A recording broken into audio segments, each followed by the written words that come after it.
Paz do Mestre Jesus possa estar junto a todos nós nesse encontro fraterno.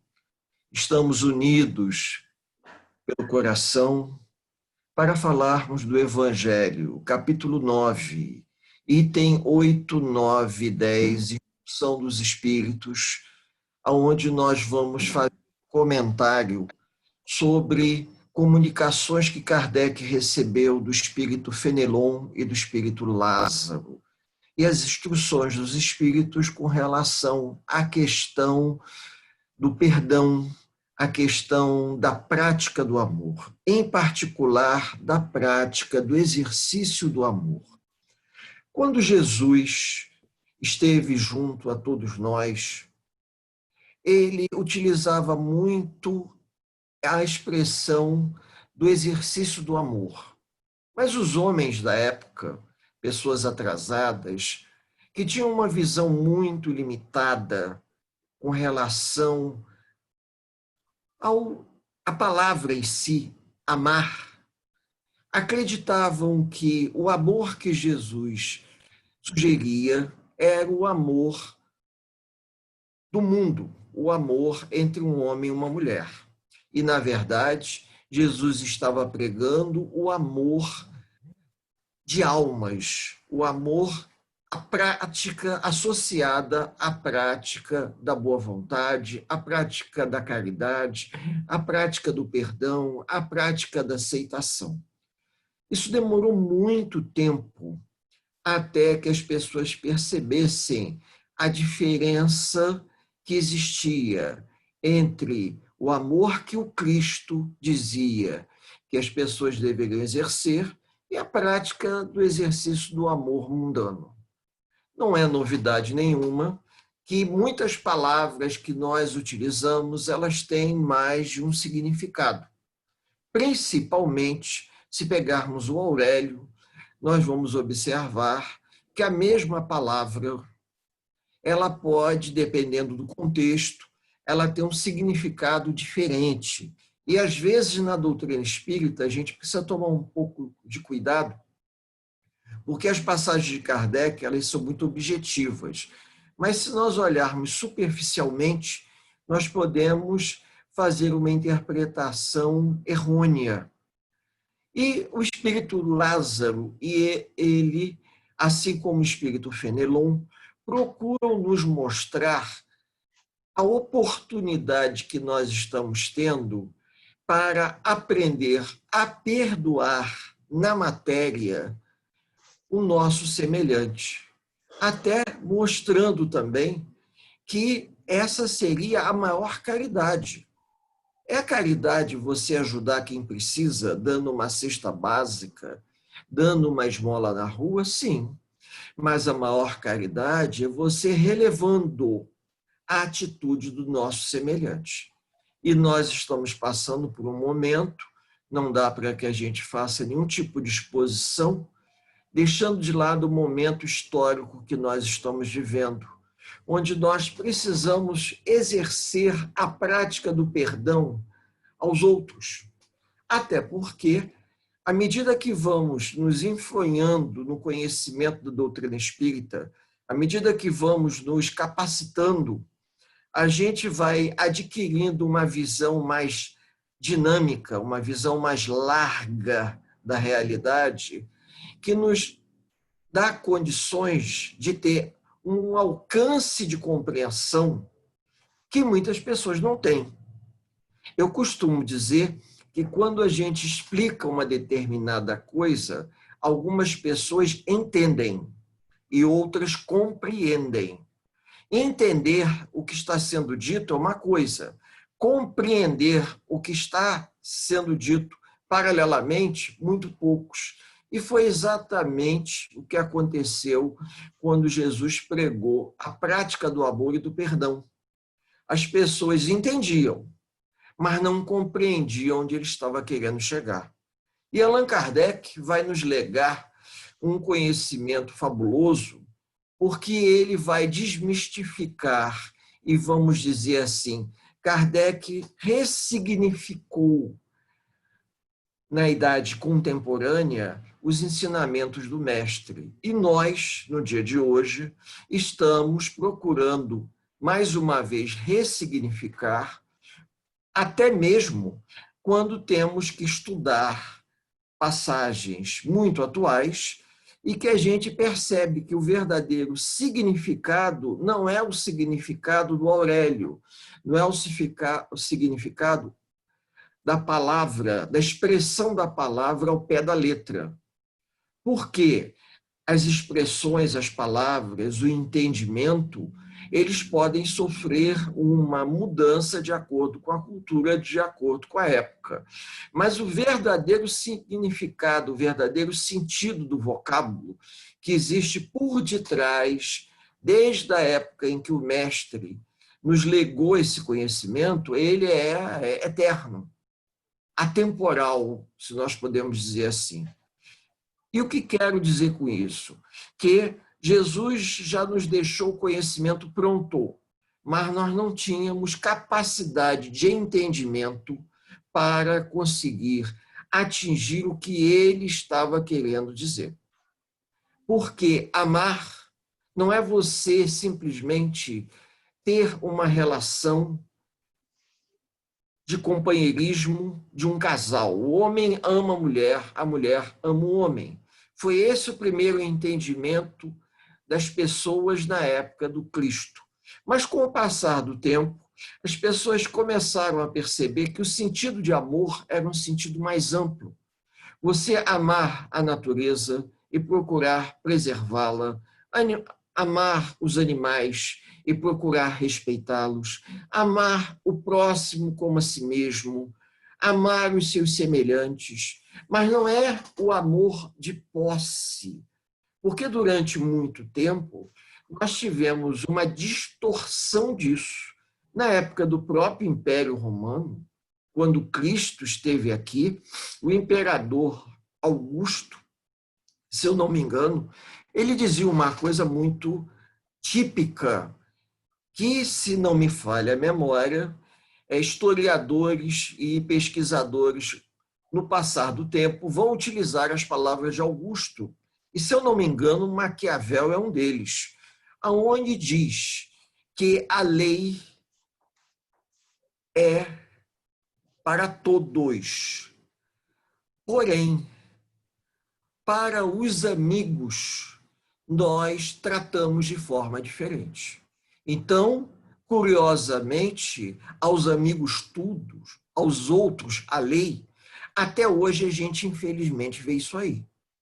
Não basta ligar a televisão, comprar um jornal, que a gente vê que 2000 anos depois, dentro desse calendário cristão ocidental, a gente vê que, infelizmente, os homens que detêm o poder exercem uma política muito parecida com aquela do Império Romano, aonde o imperador Augusto dizia de forma clara: aos amigos tudo, aos inimigos a lei. Ou seja, aos meus amigos, aqueles que colaboram comigo, eu sempre vou dar um jeito de favorecê-los. Isso não é um amor. O amor é você estender a todos os mesmos direitos. E a gente vê hoje uma sociedade que discrimina, preconceituosa, machista, aonde a gente vê eclodir problemas de homens que maltratam crianças, mulheres, animais, o próprio homem maltratando a sociedade. Por quê? Ele a ama de acordo com a sua conveniência. Isso não é amor. Isso é um sentimento de posse, como se o outro lhe pertencesse, exatamente como na época do Império Romano. Se nós voltarmos no tempo, a gente vai entender exatamente por que o Cristo disse isso. Porque o homem, o chefe da família, o pai, ele tinha a posse de todos e tudo, como se tudo lhe pertencesse materialmente. Então, ele poderia se dispor do seu filho, da sua filha, da sua esposa, dos seus escravos, como se tudo lhe pertencesse, como se fossem objetos, de maneira a fazer o uso que bem entendessem.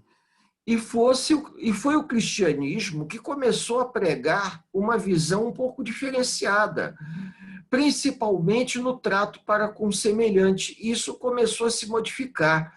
Mas, infelizmente, nós somos obrigados a admitir que o Brasil deu um péssimo exemplo em termos de história da humanidade, quando não foi o último do continente americano, se não foi, a abolir a escravidão, porque o homem considerava o branco, considerava o negro posse. E se nós pegarmos facsímiles de jornais da época, alguns grandes fazendeiros, eles faziam um levantamento das suas riquezas, incluindo cavalos, bois e escravos, na contabilidade. Então, essa visão distorcida da realidade que nós temos como herança desde a época do Império Romano, o Cristo tentou romper com isso. Ninguém estava acima dos outros, nem o próprio imperador estava acima da lei, mas era difícil para as pessoas daquela época entenderem isso, até porque a própria cultura ela fez a cabeça das pessoas e ainda faz, de forma que a gente vê pessoas reencarnando, extremamente autoritárias, possessivas, que trazem uma carga atávica de outras encarnações, de autoritarismo muito grande. A gente até brinca, às vezes, dentro da nossa família, reencarnaram vários senhores de engenho, que se acham ainda donos de tudo. Isso não é amor. Isso é um sentimento de posse exagerado. E nós não podemos esquecer que tudo isso que nos pertence foi nos oferecido de empréstimo pela espiritualidade para nós nos melhorarmos. Nós não temos nem a posse do nosso próprio corpo, nós temos uso temporário. Reencarnamos sem nada e vamos desencarnar deixando tudo aqui. E ainda hoje a gente tem exemplos enormes que as pessoas estão resgatando, reparando faltas cometidas. Já que nós falamos em Império Romano, nós não podemos nos esquecer que aqui no Brasil, na cidade de Niterói, há 50 e poucos anos atrás, nós tivemos um resgate coletivo do circo de Niterói.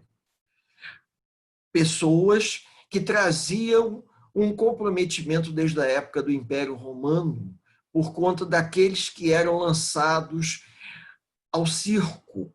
E hoje a gente vê que uma pandemia que se propaga pelo mundo, me fazendo lembrar de uma forma muito acanhada, os amigos me perdoem, mas aquelas passagens bíblicas, quando Moisés lançou umas pragas contra o Egito para que o faraó liberasse os hebreus, parece que essa pandemia ela está cobrando um pedágio daqueles companheiros comprometidos consigo mesmo no pretérito, que hoje estão tendo oportunidade de reparar, resgatar faltas cometidas.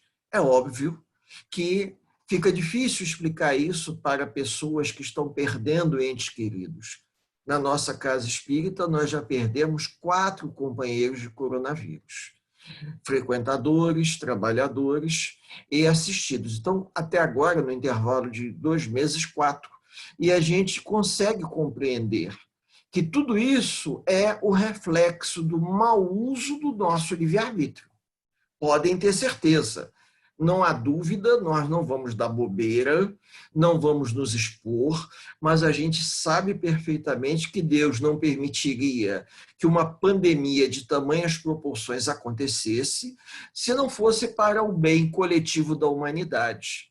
Como Chico Xavier deixou claro, que nós passaríamos por uma grande transição, e Divaldo Pereira Franco nos legou o livro de Transição Planetária, estamos num processo de depuração.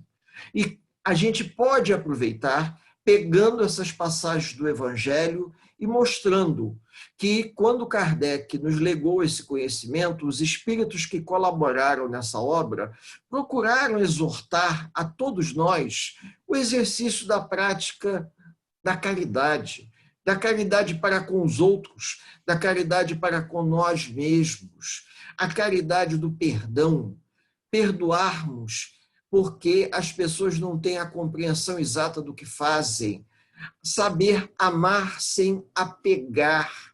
Vejam que quando nós falamos em amor, a gente às vezes distorce. Historicamente, vamos voltar a um fator histórico. O homem na antiguidade se apegava demasiadamente aos bens materiais. E nós sabemos perfeitamente que ainda hoje muitos espíritos sofrem no plano espiritual pelo apego demasiado, achando que isso é amor. Os faraós no Egito Antigo chegavam ao absurdo de mandar construir pirâmides imensas, do tamanho de um prédio, de 30 andares, acreditem nisso. A grande pirâmide de Quéops, que é um marco em termos de turismo no Egito, ela tem a altura de um prédio de 30 andares, ou até mais se bobear, viu? E essa pirâmide, ela nada mais foi do que uma grande caixa forte, aonde o faraó mandou guardar ali todas as suas riquezas. E me lembra muito Tio Patinhas, com aquela caixa forte onde ele colocava toda aquela quantidade de dinheiro. O amor que ele tinha, a usura que ele tinha com relação a todo o seu dinheiro e principalmente a moeda número 1. Os antigos leitores das histórias em quadrinhos devem se lembrar que o Tio Patinhas tinha a moeda número 1 separada das demais, que foi a primeira moedinha que ele juntou. Isso é amor? Isso é uma visão distorcida de apego demasiadamente dos bens materiais. Caixão não tem gaveta, muitos já ouviram falar nisso. Nós não vamos levar dessa vida os bens materiais que amealhamos. Nós temos, sim, que fazer o bom uso, utilizando eles da melhor forma possível. E, da mesma maneira, tratar os nossos familiares com amor, respeito, carinho. Nós temos dificuldades muito grandes no relacionamento doméstico, porque se acreditamos em vidas passadas, somos reencarnacionistas, sabemos que estamos aqui para reparar as faltas cometidas e consertar na relação atual todas as distorções de entendimento de vidas passadas. Quando a gente, em vez de amar, a gente subjugava o semelhante, subjugava a esposa, subjugava os filhos. Existe até um livro de história, eu gosto muito de fazer essa associação, chamada de Pai Patrão. Não sei se alguém aqui já ouviu falar. Aonde o pai, o senhor de engenho, ele era um patrão da família. Ele mandava como se tudo lhe pertencesse. E nós, em algum momento, nós vamos ter que arcar com o mau uso do nosso livre-arbítrio. A melhor maneira, segundo o espírito Fenelon, é nós nos reeducarmos. O espírito de Lázaro, ele vai nos sugerir o exercício do amor. Como assim? A prática da caridade. Nós irmos nos desprendendo através do exercício da caridade no trato para com o nosso semelhante. E o espírito de Fenelon, ele sugere a nossa reeducação. Porque à medida que nós vamos nos reeducando, e muitos companheiros que eu tive a oportunidade de ver aqui nas telinhas são companheiros antigos da Casa Espírita, trabalhadores que já se encontram à frente de várias atividades, sabem perfeitamente que, quando começamos na doutrina espírita, tínhamos uma visão muito mais acanhada do que temos hoje. Então, nós temos uma responsabilidade dobrada, porque esse conhecimento ele nos liberta. E a gente tem que dar um testemunho desse conhecimento. Ou seja, mudando a nossa maneira de nos conduzirmos diante de nós mesmos e diante do nosso semelhante. E com isso, acertando, se eu posso dizer, a bússola do bom senso, de forma a caminharmos mais próximos ao que o Mestre Jesus nos propôs, a um exercício do amor, nos sublimando. Chico Xavier, ao final da sua existência física, já havia se sublimado de tal maneira, através de uma prática do amor, o amor pelo prazer em ver os outros bem, que ele foi se sublimando em relação à matéria física. E muitos companheiros que durante toda uma existência de trabalho assistencial, trabalho doutrinário, vão se modificando gradativamente, deixando o homem velho para trás, modificando seus hábitos, exercendo o desapego sincero. Não é se desfazendo das coisas porque não quer mais, é se desapegando sabendo que não vai levar nada dessa encarnação. Vamos ter a posse do necessário. Precisamos de um certo conforto? Sim. Eu digo até que meus livros, né, e alguns companheiros devem estar vendo aqui atrás, alguns livros espíritas que a gente foi adquirindo ao longo do tempo, serão as últimas coisas a me desapegar, porque eu tenho um certo xodó deles. Mas a gente reconhece, a gente assume as nossas dificuldades. Mas vamos aos pouquinhos exercitando a prática do desapego para depois não nos surpreendermos quando nossos herdeiros pegarem as coisas que nós tínhamos tanto carinho e saírem distribuindo a 3x2. Isso ajuda, e a gente observa no nosso trabalho de desobsessão na mesa mediúnica, aonde recebemos companheiros desencarnados em sofrimento, a grande dificuldade de aceitar o processo de separação, a mudança de endereço cósmico, se eu posso dizer assim. Porque não existe morte, existe desencarne. Nós nos desligamos do mundo material e vamos despertar no mundo espiritual. A morte é do corpo físico e o desencarne é quando o espírito se desliga totalmente do corpo orgânico. Aí a gente vai se dar conta de quem somos e o que carregamos com nós mesmos. Nada do que possuíamos vamos levar, a não ser as lembranças, o sentimento sincero de querer bem do nosso semelhante, o sentimento de amor sincero que tínhamos pelos amigos. E vamos nos dar conta, como André Luiz se deu conta, quando ele visita a sua casa, quem realmente tinha amor por ele, o verdadeiro amor. E ele visitando a sua casa, quando anos depois dele ter desencarnado, ele vê apenas uma foto sua. E duas pessoas o identificam e sentem a sua presença. A empregada doméstica, que era uma médium de berço, e uma das suas filhas, que demonstrava um sentimento de saudade sincero do pai. Esse é o verdadeiro amor que Kardec nos convida a refletir e que Jesus, há 2000 anos atrás, chamou a nossa atenção de uma maneira bastante educativa, que em vez de nós exercitarmos o amor, a gente vinha exercitando o apego demasiado. E, ao longo de toda uma encarnação, a gente vai amealhando coisas e transforma a nossa casa num depósito.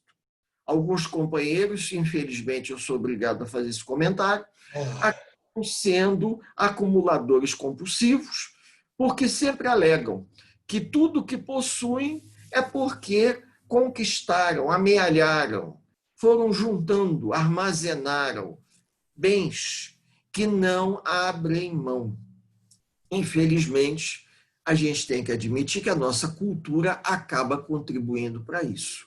Mas o evangelho está recheado, a palavra é essa, de convites, de espíritos que desencarnavam naquele momento ou já tinham desencarnado e que, através da psicografia dos médiuns que Allan Kardec utilizava, procurava exortar a todos nós a prática da caridade, caridade despretensiosa, fazer o bem pelo bem.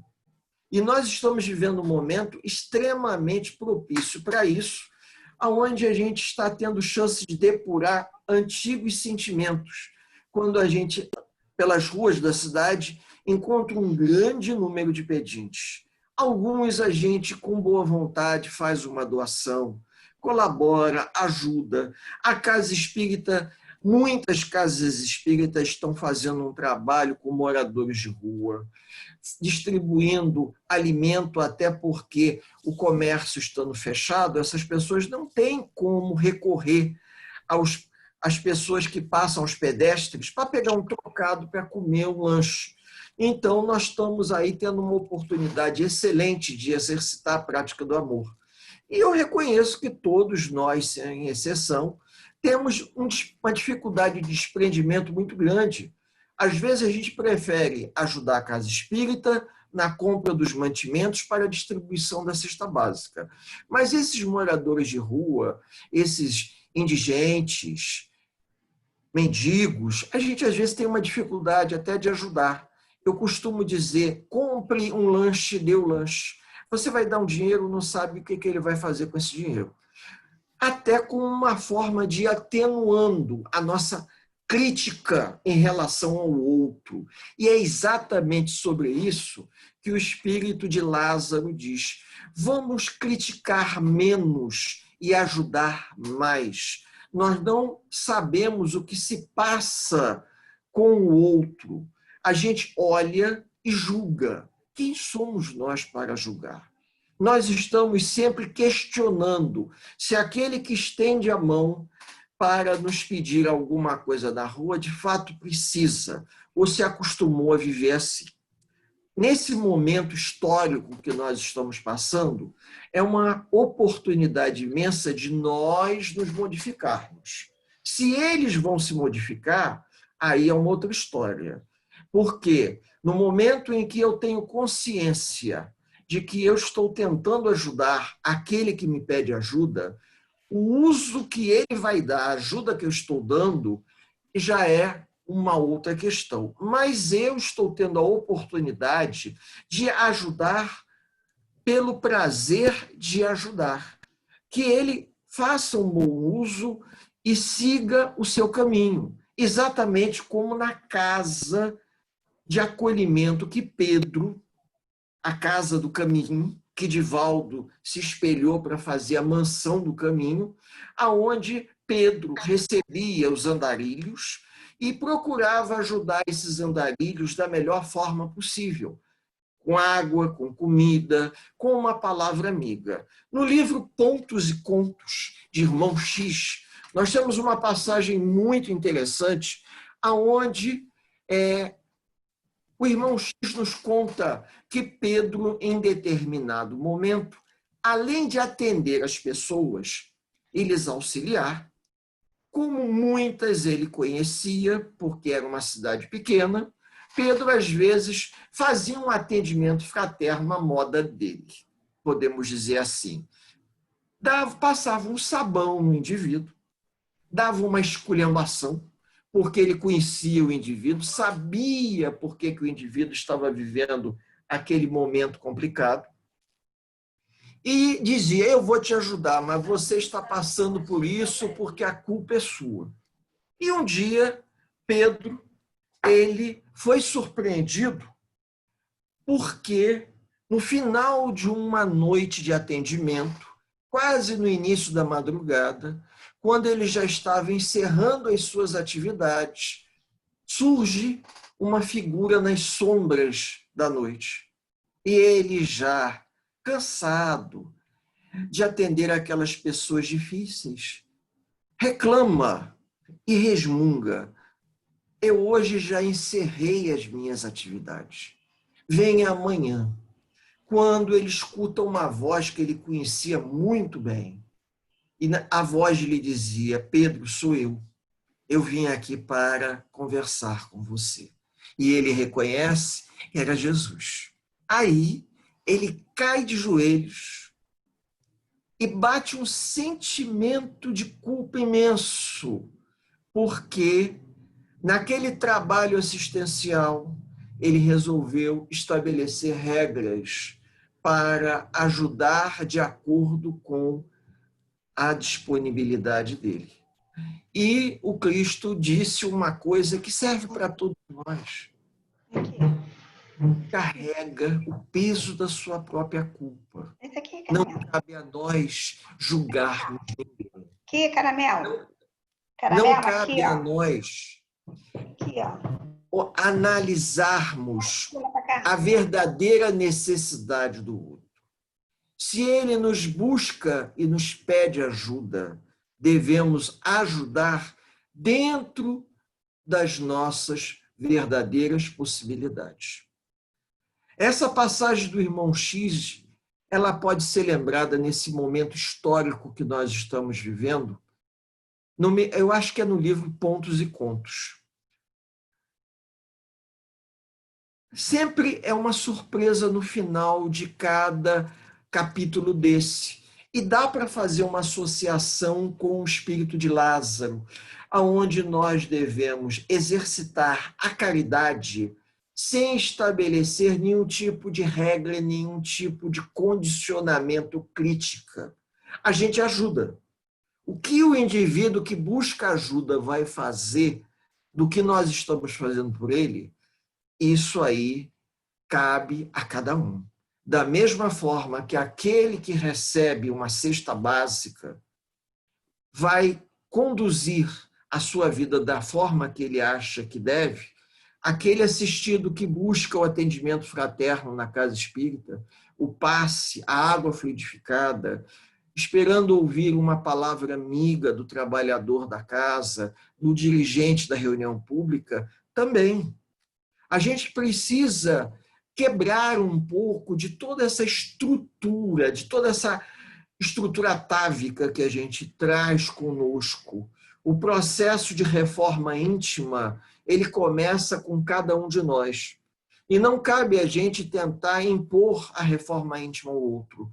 Nós temos que nos modificarmos, exatamente como eles dizem aqui na passagem, nos sublimando, de maneira que esse conhecimento nos torne pessoas melhores e que, no final da nossa existência física, a gente possa estar, digamos, mais leves, mais rarefeitos em relação ao apego aos bens materiais. Vocês vejam que Chico Xavier é o melhor exemplo, pelo menos próximos a nós, de desprendimento. Chico se limitava ao estritamente necessário. Eu acho que Jesus está tão distante da gente, tão distante, que a única figura próximo no século passado foi Mahatma Gandhi. Gandhi ele só possuía a roupa do corpo, mas é um exagero de desprendimento, um espírito elevado que procurou dar uma demonstração de simplicidade fantástica, possuindo apenas a roupa do corpo. É óbvio que a gente não vai viver desse jeito. Chico possuía pouquíssimas coisas, e essas poucas coisas que Chico possuía hoje se encontram num pequeno museu, se eu posso dizer assim, se a gente pode chamar de museu, ou um local lá em Pedro Leopoldo, no centro Luiz Gonzaga, se eu não me engano, ou próximo ao centro Luiz Gonzaga, onde tem um memorial em homenagem a Chico Xavier. Mas mesmo assim, até o final da sua existência física, o Chico ia à casa espírita. Quando ele não aguentava ir andando, ele pedia às pessoas que o carregassem. E alguns companheiros nossos, eu não tive a oportunidade de presenciar essa cena, mas que presenciaram, o Chico chegava carregado à reunião pública, porque ele fazia questão de estar ali, dando um abraço, uma palavra amiga, amparando alguém. Nós não temos esse desprendimento. Poucos têm, como uma irmã Dulce, uma Madre Teresa de Calcutá e alguns companheiros da doutrina espírita que conseguiram, ao longo da sua vida, promover um desprendimento tão grande dos bens materiais que passaram a viver em função dos valores espirituais. Nós estamos longe disso. Sinceramente, estamos. Agora, a gente pode aproveitar essas informações para ver o que a gente tem condições de fazer. O que eu tenho condições de fazer por mim mesmo, pelos meus, enquanto ainda estou encarnado. Por quê? Porque, às vezes, é difícil você conseguir mudar a cultura de um homem. Nós somos muito influenciados pelo modelo de cultura. Haja vista que essa semana agora, final dessa semana, quando algumas cidades começaram a flexibilizar e os shoppings começaram a abrir, as filas para entrar nos shoppings davam a volta no quarteirão. Porque nesse final de semana passado, sexta-feira, nós tivemos o Dia dos Namorados. E as pessoas, como são naturalmente consumistas, foram para os shoppings, dava a volta. E mais surpreendente é que depois, eles entrevistando os lojistas, alguns disseram o seguinte: muita gente veio aqui dentro para bater perna, mas não comprou nada. Ou seja, desobedecendo ordens da saúde pública para evitar o contato com a multidão por causa da transmissão da doença. Então, vejam, nós ainda somos extremamente teimosos, endurecidos, cabeçaduras.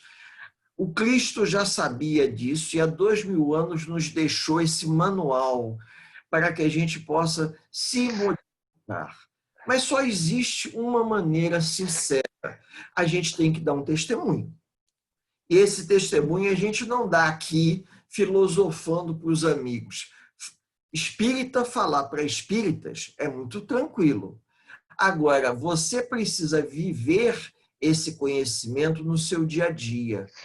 Exercitar a prática do desapego e o exercício da caridade, da prática do amor com aqueles que não são espíritas. Esse é o nossa verdadeira tarefa.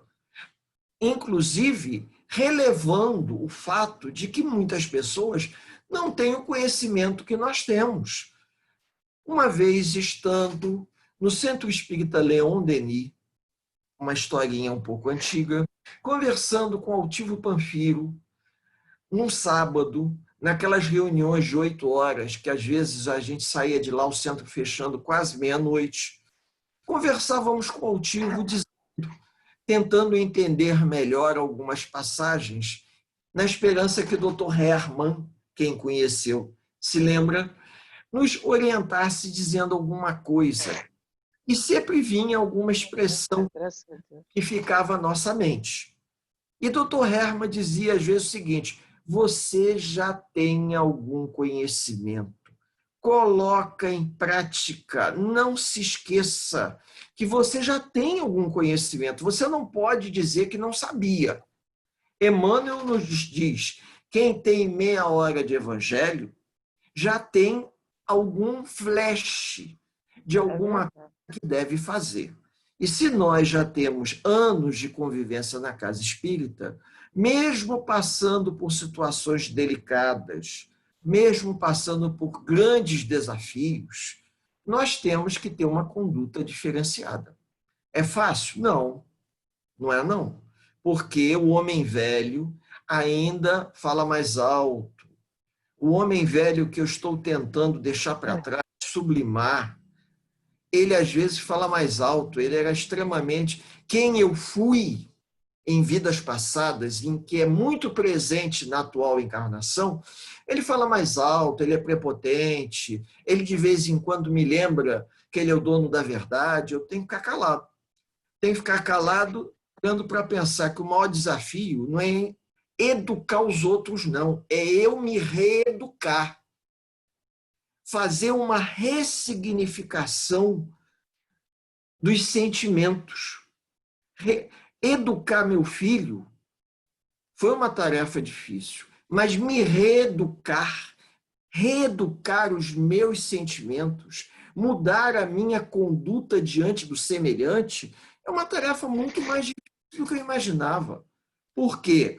Porque eu estava tão acostumado, tão cristalizado nos meus pontos de vista, que eu preciso de muitos anos ainda na carne, peço à espiritualidade que me dê ainda alguma longevidade nessa encarnação, para que eu possa modificar pontos de vista cristalizados que eu trago de vidas anteriores. E, se eu não me engano, foi Emmanuel que disse uma coisa que serve para todos nós.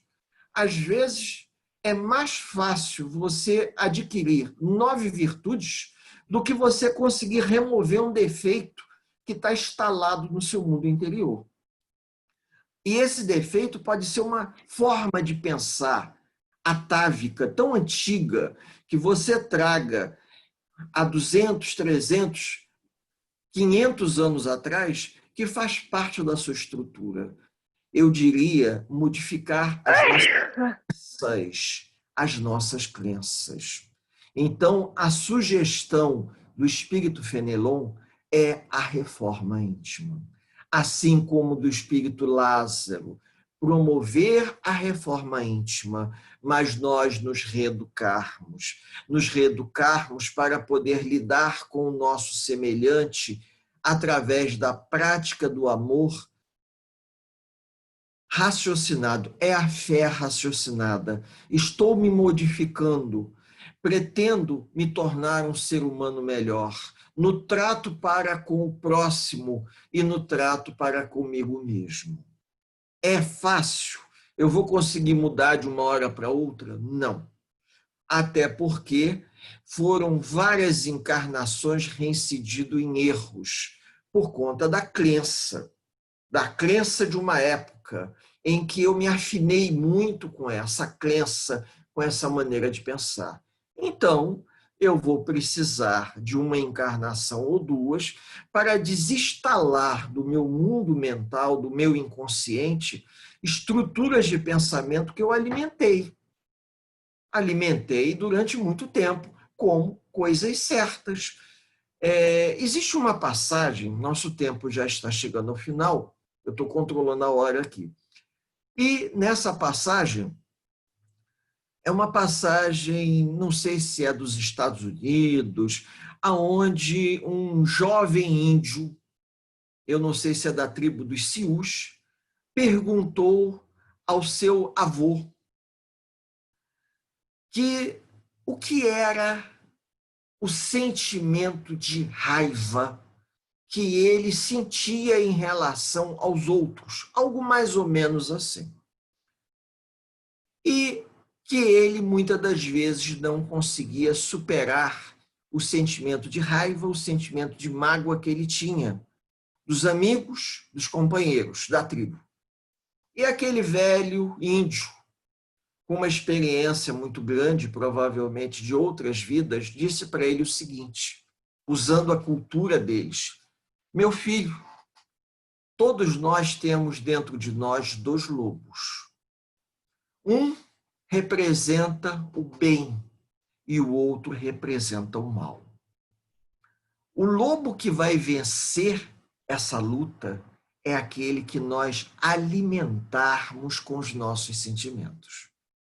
Essa passagem, eu não sei se ela é bem assim, mas ela serve para finalizar esse nosso breve estudo virtual, aonde o espírito de Lázaro e Fenelon, ele procura exortar a todos nós a uma mudança na nossa conduta. Nós temos uma dificuldade muito grande de deixar o homem velho para trás. Nós temos uma dificuldade muito grande de promover nossa reforma íntima. Porque, assim como o jovem índio, nós ainda alimentamos um lobo que representa os sentimentos que deveríamos superar. Esse é o nosso desafio. O conhecimento nós temos. Nós não podemos dizer que nós não sabíamos. Eu já tive a oportunidade de ouvir de um companheiro da Casa Espírita alguma coisa que eu até brinquei com ele, dizendo assim, você não devia me dizer isso. Mas ele disse, a ignorância é uma bênção, porque se eu não soubesse, ficaria mais fácil. Eu falei, claro, eu também acho. Só que a gente sabe. Então, se a gente sabe, nós temos que fazer uma diferença qualquer. É lógico que nós não vamos ser exemplos, porque somos pessoas que arrastamos um histórico de um pretérito muito complicado. Mas a gente tem que fazer diferença de alguma coisa. Então, se eu já sei, como jovem índio, que a gente carrega dois lobos dentro da gente, que brigam um com o outro, um representa o bem, os sentimentos bons, positivos, e o outro representa o mal, qual é o lobo que nós vamos alimentar? Os nossos vícios ou as nossas virtudes? E essa seria a complementação da passagem de Fenelon e da passagem de Lázaro. Que a gente possa aproveitar o Evangelho como um manual de conduta para a nossa transformação. Nós não vamos conseguir nos transformar do dia para a noite ou da noite para o dia.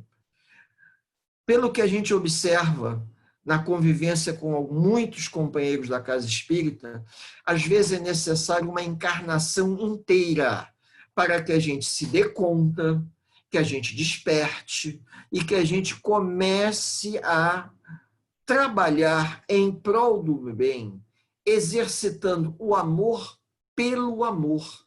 Que amor é esse? Pelo prazer de ver as pessoas bem. Fazemos o bem pelo bem. Estamos exercitando a prática da caridade, a prática do amor, para vermos que as pessoas estão melhores.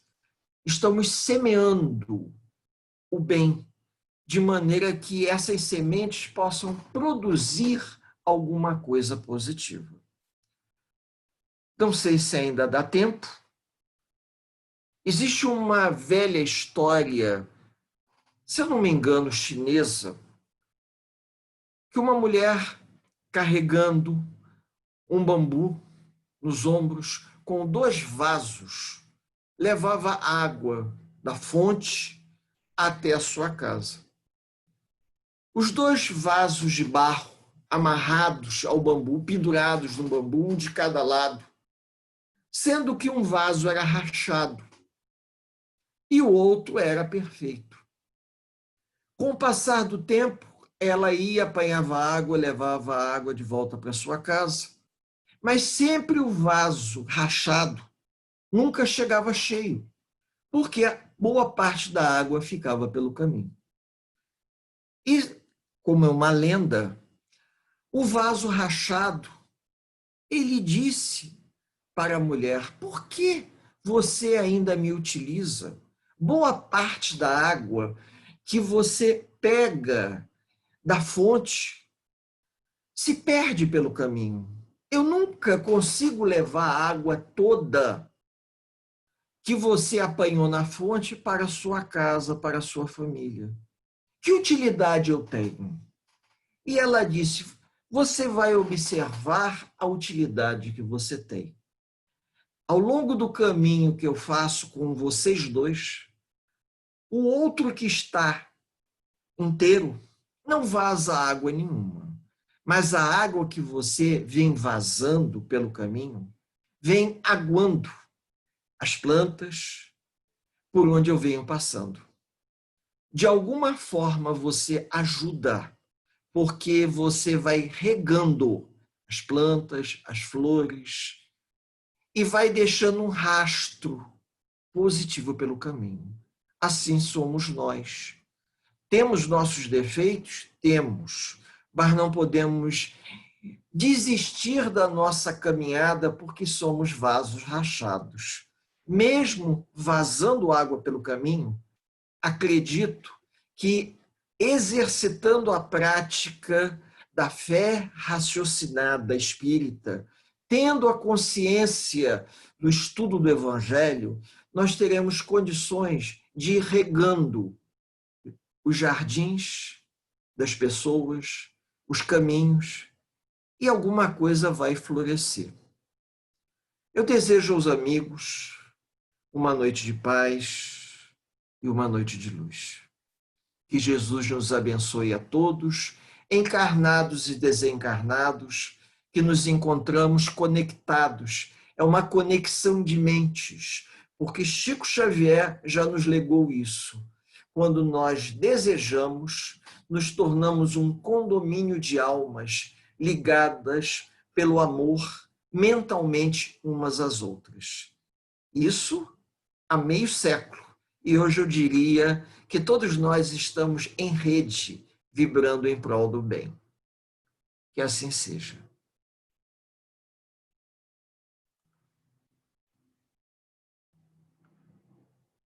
Quem está controlando aí? Socorro. Sou eu, Éder.